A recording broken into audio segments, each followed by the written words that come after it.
आणि मुख्यमंत्री एकनाथ शिंदे सध्या बीकेसी परिसरामध्ये बोलतात, थेट जाऊयात। अपने राज्य में सिविलाइजेशन और अर्बनाइजेशन बहुत ही बड़े पैमाने पर हो रहा है। इस वजह से शहर मेट्रो सिटी में ट्रांसफर हो रहे हैं और बहुत से लोग जो है अपने उदर निर्वाह के लिए शहरों में आते हैं और उनका सबका एक ही बड़ा सपना होता है कि घर लेना। बराबर है ना? घर लेना, और वो अच्छा क्वालिटी का होना चाहिए और अफोर्डेबल भी होना चाहिए। जो पैसे दे सकता है उसके लिए बड़े घर ठीक है, लेकिन जो हमारे सामान्य नागरिक है उनकी भी जो एक सपना रहता है कि घर मिलना चाहिए सबको, और इसलिए ऐसे प्रॉपर्टी एक्सपो जो है वहाँ पर मैंने देखा कई कितने स्टॉल है, 100 से ज़्यादा है, बराबर ना? तो इसमें देखा कि कई वहाँ पर ही सब आते हैं, देखते हैं वहाँ पर कितने स्क्वायर फीट का फ्लैट है, किसको छोटा चाहिए, मीडियम चाहिए, बड़ा चाहिए, सब यहाँ देखने को मिलता है। और अभी ऑनलाइन भी अब रजिस्ट्रेशन भी वहाँ पर हो रहा था। मतलब गवर्नमेंट अच्छा काम कर रहे हैं ना, आईजीआर हमारा। और सामने रजिस्ट्रेशन भी हुआ मेरे सामने। तो ये बहुत बड़ी अच्छी शुरुआत है। कोविड के वजह से पिछले 2 साल में ऐसे कोई एग्जीबिशन नहीं हुआ। मेरे ख्याल से इधर ही कोविड सेंटर भी बनाया था, एमएम श्रीनिवासन, बराबर है ना, जब आर्य राजीव थे उसका। और जैसे फटाफट उसकी जरूरत थी तो एमएमआरडीए ने बड़ा कोविड सेंटर 1000-2000 बेड का बना दिया। थाना में जीतू भाई इधर है, अजय भाई है। थाना में भी हम लोग ने 22 दिन में 1100 बेड का बड़ा हॉस्पिटल खड़ा कर दिया। तभी एमसीएच है, क्रेडाई, सभी लोगों ने सपोर्ट किया। इसलिए मैं आपको धन्यवाद देना चाहता हूं। और इसीलिए ऐसे जो एग्जीबिशन होते, एक्सपो होते, इसमें अच्छा रिस्पांस होता है लोगों का, ताकि उनको फायदा हो जाता है इसमें और आपको भी फायदा होता है, आपकी बिक्री भी हो जाती है, बराबर ना? अभी तो अच्छे दिन है आपके, ऐसे बुरे नहीं है। हमारे देश के आदरणीय प्रधानमंत्री महोदय जी ने आम आदमी को उसका घर दिलाने के लिए प्रधानमंत्री आवास योजना भी शुरू कर दी है। और मैंने जैसे कहा कि अपना खुद का मकान होना ये सपना हर एक का होता है, उसे मद्देनजर रखते हुए प्रधानमंत्री जी ने ये बहुत बड़ी मात्रा में शुरू किया है। महाराष्ट्र के शहरी और ग्रामीण क्षेत्रों में इस योजना को अभी कल ही हम लोग ने उसका पूरा रिव्यू लिया था और बड़े पैमाने पर ऐसे घरों की निर्माण जो हो रहा है इस पूरे राज्य में, ये भी खुशी की बात है। और इसलिए अभी जो कहा था कि अजय भाई ने कहा, हमारे बोमन जी ने कहा कि हमें सहूलियत जो है, प्रीमियम है, स्टैम्प ड्यूटी है, उसमें देने की आवश्यकता है।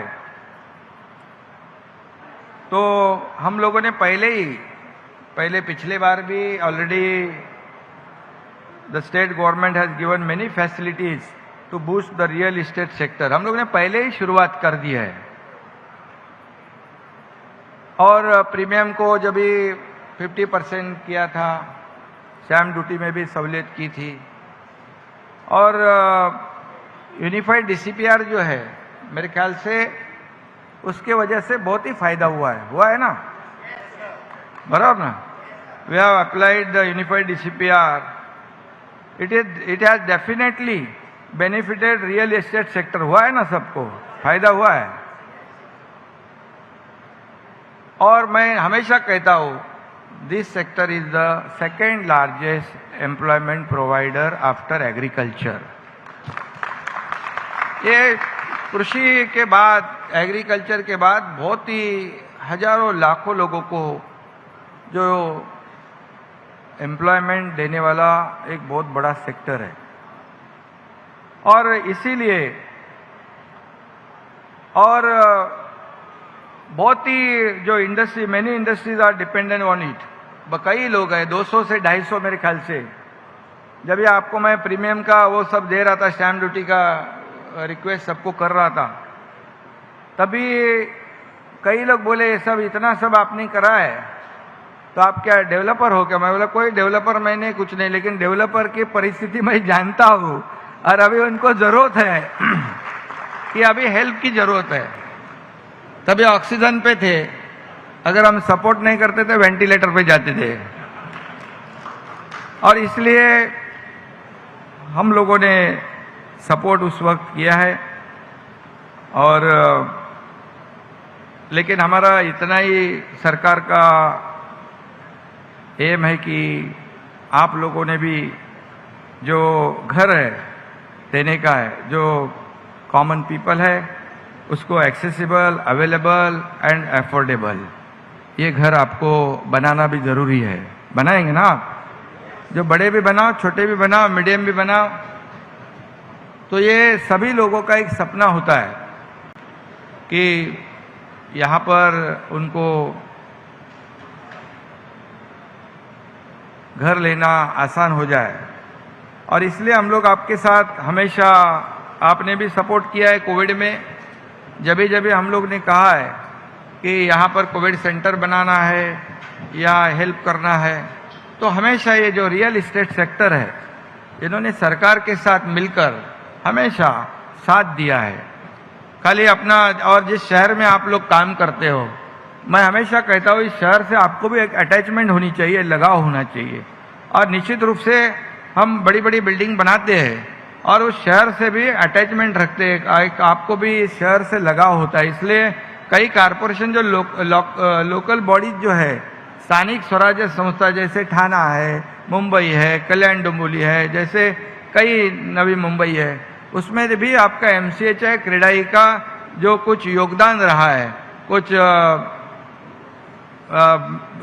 शहर का ब्यूटिफिकेशन करना है, वहाँ प्लांटेशन करना है, मीडियन में प्लांटेशन करना है, चौक ब्यूटिफाई करना है, लेक ब्यूटिफाई करना है, तो आप लोगों ने हमेशा सपोर्ट किया है। और ये जरूरी भी है क्योंकि हम लोग साथ साथ में एक डेवलपर और एक गवर्नमेंट और लोकल बॉडीज, ऐसा कोई अलग नहीं है। एक जब हम लोग टीम बनकर काम करते हैं तो निश्चित रूप से वो शहर की सुंदरता बढ़ जाती है। और इसीलिए कई लोग जो है MMR में है, जो हम लोग इंफ्रा प्रोजेक्ट भी कर रहे हैं, जैसे यहाँ पर श्रीनिवासन बैठे, MTHL आपने देखा है। MTHL जो है वो ये वरली शिवड़ी नावा सेवा, मतलब वरली से अभी पहले शिवड़ी नावा सेवा था। जैसे ठाणा, नवी मुंबई, रायगढ़ 2 घंटे लगते, अभी तो तुरंत हम लोग पहुंच सकेंगे, 20 मिनट में पहुंचेंगे। वो भी हम लोग यहाँ वरली लेके कोस्टल रोड, मुंबई कोस्टल तक ले रहे हैं। मतलब मुंबई का कोई भी व्यक्ति या रायगढ़ जाना है उसको तो 20 मिनट में जाएगा, नहीं तो 2 घंटे लगेंगे। ये भी इंफ्रा प्रोजेक्ट हम लोग कर रहे हैं। और जैसे कोस्टल है, रोड है, अभी वेस्टर्न में ट्रैफिक होती है, ईस्टर्न में भी मैंने श्रीनिवासन को कहा है कि अभी ठाणा जाना है, मुंबई में, मुंबई से ठाणा, थाने से मुंबई या घोड़बंदर अहमदाबाद से गाड़ियां जो आती है वो मुंबई पहुंचे। इसके लिए जो ईस्टर्न एक्सप्रेस है उसे एक डायरेक्ट एलिवेटेड रोड बनाया जाए, फ्लाईओवर डायरेक्ट ठाणा से मुंबई तक, जो सर्विस रोड पे चलेगा। उसका अभी DPR भी बनाया है। कहाँ था अपना स्टेटस क्या है श्रीनिवासन? जो ठाणा का एलिवेटेड जो रोड है डायरेक्ट अपना घोड़बंदर से आगे, जैसे गडकरी साहब का उधर फाउंटेन में ब्रिज बन रहा है वो अहमदाबाद पे जाने के लिए, वहां तक जोड़ रहे हैं हम लोग। मतलब डायरेक्ट वहां का कोई भी व्यक्ति डायरेक्ट मुंबई पहुंच जाएगा। मतलब ईस्टर्न जो फ्रीवे तक पहुंच सकता है, जो बीच में ब्रेक हुआ है, तो ये आसान हो जाएगा आपको सबको। दूसरा, वेस्टर्न में भी जो कोस्टल हाईवे है उसके लिए भी काम जोर से शुरू है। वह बांद्रा वर्सोवा जो सीलिंग है, हम जो वरली बांद्रा है, बांद्रा वर्सोवा तक लेके जा रहे हैं और वर्सोवा से विरार तक लेके जा रहे हैं, वो भी सीलिंग। मतलब ये जो इंफ्रा प्रोजेक्ट है इसको हम लोग आगे बढ़ा रहे हैं। जैसे मुंबई पुणे एक्सप्रेस हाईवे हो गया। मुंबई पुणे पहले क्या था, 7-8 घंटे लगते थे। हमारे आदरणीय शिवसेना प्रमुख बाला साहब जी ने कहा, गडकरी साहब जब भी मंत्री थे, जैसे मेरे पास MSRDC डिपार्टमेंट अभी है, तो उनके पास था, वो मुंबई पुणे एक्सप्रेस बना दिया। अभी 2-2.5 घंटे में हम लोग पहुंचते हैं। वहाँ की इंडस्ट्री बढ़ गई, सर्विस इंडस्ट्री, IT इंडस्ट्री बढ़ गई, रियल एस्टेट बूम हो गया, हुआ है ना उधर भी। तो डेली लोग अप डाउन करने लग गए मुंबई पुणे एक्सप्रेस के वजह से। अभी हम लोग वहां पर एक टनल बना रहे हैं, यहाँ पर खालापुर से सिंहगढ़ इंस्टीट्यूट, जो घाट सेक्शन है पूरा अवॉइड हो जाएगा, ड्रॉप हो जाएगा, डायरेक्ट मुंबई पुणे आधे घंटे में जल्दी पहुंच जाएंगे, आधे घंटे से।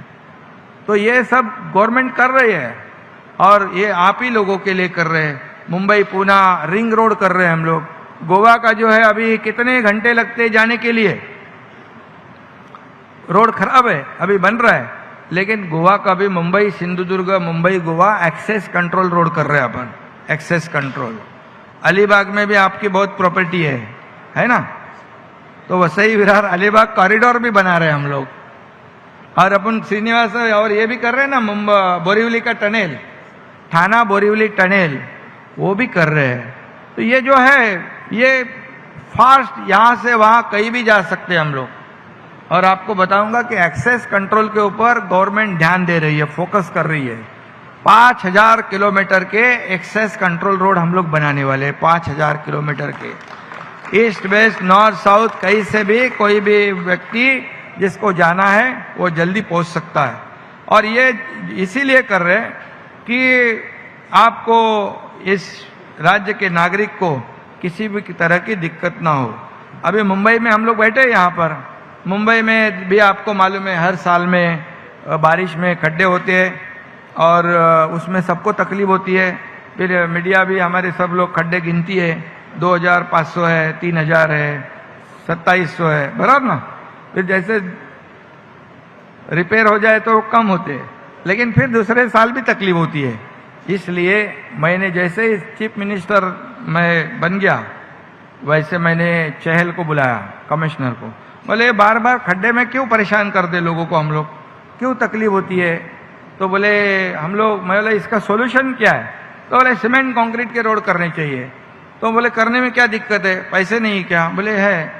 तो ऐसा करो, जैसे उन्होंने कहा मुझे कि हम लोग हर साल 50 किलोमीटर के रोड लेते हैं कंक्रीट के, तो मैंने कहा उनको 50 किलोमीटर क्यों कर रहे हैं, 500 किलोमीटर नहीं ले सकते क्या।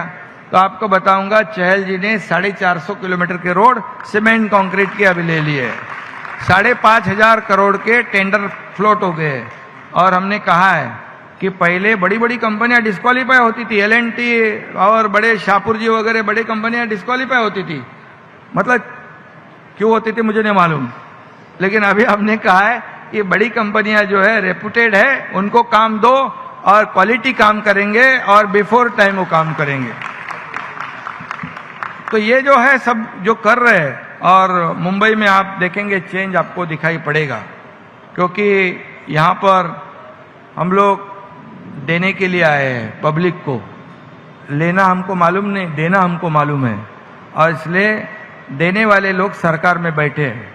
और हमारे उप मुख्यमंत्री देवेंद्र जी जो है, वो पिछले 5 साल उन्होंने मुख्यमंत्री के रूप में काम किया है, उनको भी एक्सपीरियंस है। और अभी हम लोग दोनों भी देखो, थोड़ा चेंज लग रहा है ना आपको, सरकार बदल गई है तो चेंज भी लग रहा है। तो जैसे अजय भाई ने कहा, जून में हम लोगों ने कुछ अच्छा कार्यक्रम करके दिखाया, तो उस कार्यक्रम का फायदा भी होना मांगता है। 3 महीने में हमारी सरकार ने 72 बड़े डिसीजन लिए, 72। पेट्रोल डीजल के पैसे कम कर दिए, बराबर है किए। उसके बाद किसानों को जो बेनिफिट देना है वो दे दिया हम लोगों ने, सरकार ने हमारे। जैसे एनडीआरएफ के रूल नॉर्म्स थे उससे दुगना कर दिया। जो 2 हेक्टर की जमीन को नुकसान देना था हम 3 हेक्टर कर दिया। और जहाँ 1500 करोड़ रुपए देने का जो भी नुकसान हुआ है वो देने को अगर सरकार को लगते, वहाँ 6000 करोड़ रुपए का वहाँ पर उनको देने का निर्णय सरकार ने लिया है। क्योंकि ये किसान भी हमारा एक बहुत जो अन्नदाता है उसे भी हमको सुखी रखना है। इंफ्रास्ट्रक्चर जो है, यहाँ श्रीनिवासन बैठे, जैसे एमएमआर रीजन में पूरे 337 किलोमीटर 337 किलोमीटर की मेट्रो है। ये मेट्रो लाइन जो है वो कंप्लीट करने के लिए पैसे की आवश्यकता है। मेट्रो 3 का काम रुका पड़ा था। हम आते आते देखो बारिश आ गया लगता है। मेट्रो 3 का काम रुका था, उसके लिए भी हमारी सरकार ने 60,000 करोड़ के लोन रेज करने की परमिशन इनको दे दी है। 60,000 करोड़। तो अभी इन टाइम बिफोर टाइम ये सब प्रोजेक्ट हो जाएंगे। तो मेट्रो 337 किलोमीटर की मेट्रो एयर कंडीशन की गाड़ी में बैठेंगे। क्यों आप अपनी खुद की गाड़ी लाएंगे? जिस शहर राज्य के ट्रांसपोर्ट सिस्टम अच्छी होती है वो गाड़ियां नहीं लेके आते। ये ट्रैफिक कम हो जाएगी। मेरे ख्याल से 19 लाख गाड़ियां कम हो जाएगी मेट्रो कंप्लीट शुरू होने के बाद। 19 लाख गाड़ियां। तो ये पॉजिटिव सब सरकार काम कर रही है। और निश्चित रूप से इंफ्रा प्रोजेक्ट के ऊपर हमारी सरकार ने बहुत ध्यान दिया है। और बाकी जो समाज के जितने भी वर्ग हैं उनको अच्छे सहूलियत मिलनी चाहिए, उनके जीवन में बदलाव आना चाहिए। इसलिए हमारी सरकार पूरी तरह काम कर रही है। और कई योजनाएं हैं यहाँ पर। जैसे आपने कहा है कि जो रीडेवलपमेंट है, थाना में नहीं मुंबई में भी रीडेवलपमेंट के प्रोजेक्ट अटके पड़े हैं। उसे हम गगरानी साहब को मैंने कहा कि हमें जो रीडेवलपमेंट जो है प्रोजेक्ट जो है उसे आगे बढ़ाना है। कानून किसके लिए होता है? यूनिफाइड जो हमारा अर्बन डेवलपमेंट है, ये जो है ये लोगों के भलाई के लिए काम करने की आवश्यकता है। और जैसे आप जानते हो यूनिफाइड डीसीपीआर जब हो गया तभी आपके एमसीएचआई क्रेडाई नेरेडको के लोगों को बुलाया था हमारे लोगों ने। मैंने कहा था कि उनको बुलाओ। ऐसा कभी नहीं हुआ था कि निर्णय लेने से पहले कई लोगों की ओपिनियन लेने की कभी बात नहीं हुई थी। लेकिन मैंने कहा था जो भी डिसीजन हम लेंगे सिर्फ पेपर पे नहीं रहना चाहिए, उसका एग्जीक्यूशन होना चाहिए, इम्प्लीमेंटेशन होना चाहिए। नहीं तो उस कानून और रूल्स का फायदा क्या है? और तभी जाके यूनिफाइड डीसीपीआर हो गया। और इसीलिए उसका फायदा हो रहा है। एक ही रूल सब जगह हुआ है और उसका फायदा पब्लिक को हुआ है। जैसे अभी रीडेवलपमेंट प्रोजेक्ट है उसे हम लोग आगे बढ़ाएंगे। वहाँ पर वो ज़रूरी है, वो ज़रूर करेंगे हम लोग। आपने कहा है कि यहाँ पर मुंबई में जो जैसे अजय भाई ने कहा यहाँ पर कि जैसे साउथ मुंबई, मैं खुद ही गगरानी साहब को कहा था, साउथ मुंबई में जैसे बिल्डिंगें थी जैसे ब्रिटिश जमाने की, अभी जो बिल्डिंग होते हैं सीधे सीधे खड़े हो जाते, कांच के जैसे बॉक्स हो जाते, तो आपको भी अच्छा नहीं लगता है, बराबर ना? उसका डिजाइन, फीचर डिजाइन हो, फीचर एलिवेशन हो, अच्छा हो, फसाड हो, सब कुछ अच्छा होना चाहिए। तो उसके लिए आपको जो तकलीफ है जो भी, वो बताओ आपको क्या चाहिए गवर्नमेंट के पास से, कौन सा इंसेंटिव चाहिए वो बताओ। लेकिन एक आइकॉनिक बिल्डिंग जो है वो हर एक डेवलपर ने बनाने की आवश्यकता है। ये हमारी जो एक शोभा है। जैसे हम लोग कहते ब्रिटिश चले गए, लेकिन उन्होंने जो डिजाइन के बिल्डिंग बनाए हैं आज सिर्फ उसमें हेल्थ और सेफ्टी का ध्यान अपने को रखना है, सेफ्टी फर्स्ट। और इसलिए वो आप करो। और जो भी हमारे ऐसे गवर्नमेंट से चाहिए आपको, हमारे यूडी विभाग से निश्चित रूप से वो देने की जो आवश्यकता है वो जरूर दिया जाएगा। क्योंकि एक मुंबई शहर है, हर एक शहर के अलग अलग पहचान है। जैसे थाना की अलग है, कल्याण डोंबिवली अलग है, नवी मुंबई अलग है। तो पानी आ रहा है क्या? काम बराबर किया ना पक्का आप लोग?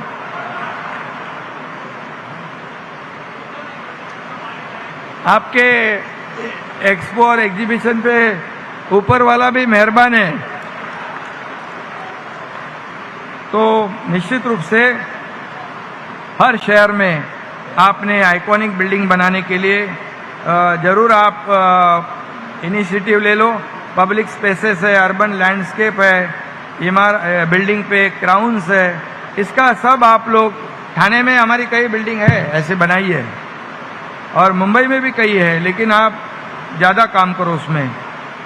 सिर्फ एफएसआई, तो अभी एफएसआई का कोई तकलीफ नहीं है, बिल्कुल एफएसआई की कोई तकलीफ नहीं। और इसमें मैं एक ही कहूँगा, फर्स्ट सिग्निफिकेंट इम्प्रेशन, ऐसा जो एफएसआई का ये फुल फॉर्म है ऐसा होना चाहिए, ऐसी मेरी भावना है।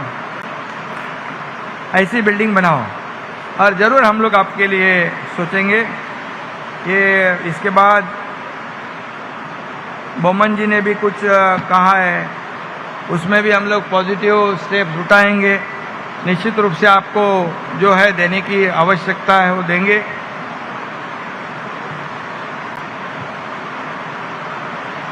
मुंबई के बारे में भी अजय भाई ने कहा है कि मुंबई में भी जैसे यूनिफाइड डीसीपीआर के जैसे रूल्स होने चाहिए, उसके बारे में भी हम लोग ज़रूर सोचेंगे, क्योंकि सोचना है, क्योंकि आप लोग अच्छा काम कर रहे हो। और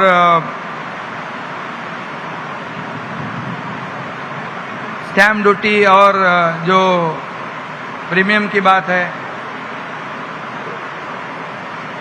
उसके बारे में गवर्नमेंट जो है निश्चित रूप से पॉजिटिवली सोचेगी। हमारे जो मंत्रिमंडल के सहयोगी है उनसे अवश्य इस पे चर्चा हम लोग करेंगे और चर्चा कर इसमें आपको, क्योंकि हमारी गवर्नमेंट पॉजिटिव सोचने वाली है, गवर्नमेंट विल थिंक पॉजिटिवली। और जो प्रीमियम और स्टैम्प ड्यूटी का जो इशू है और उसमें से रास्ता निकालने का काम, कोशिश हमारी सरकार करेगी। आप खाली इतना ही करो। ये बहुत जोर से बारिश आया है, अपना ऑफिस बिफिस बराबर जगह पे है ना,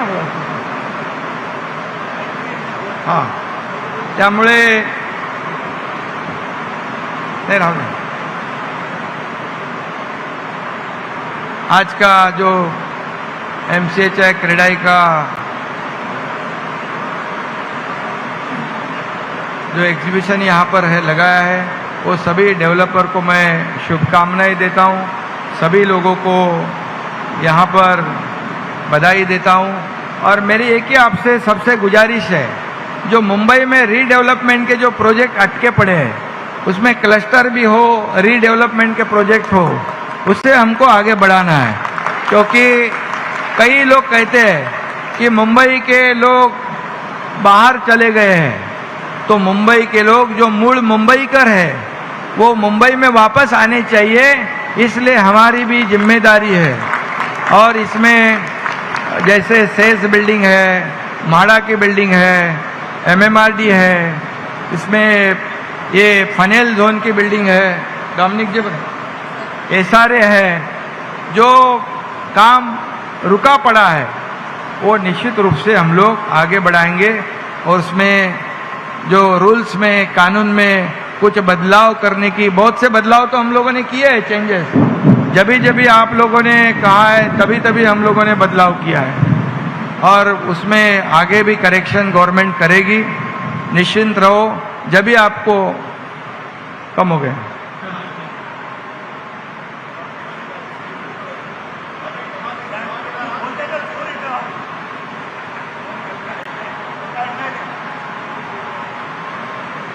नहीं, सरकार देने वाली सरकार है और इसलिए कई डिसीजन हम लोगों ने लिए हैं। मैं गगरानी साहब को कह रहा था कि ये जो रियल इस्टेट है, डेवलपर जो है, ये डेवलपर और उनके ऊपर जो 200-250 अलाइड इंडस्ट्रीज है, सर्विस इंडस्ट्री है, उसे हम लोगों को मदद करने की आवश्यकता है कि लाखों लोग काम करते हैं उसमें।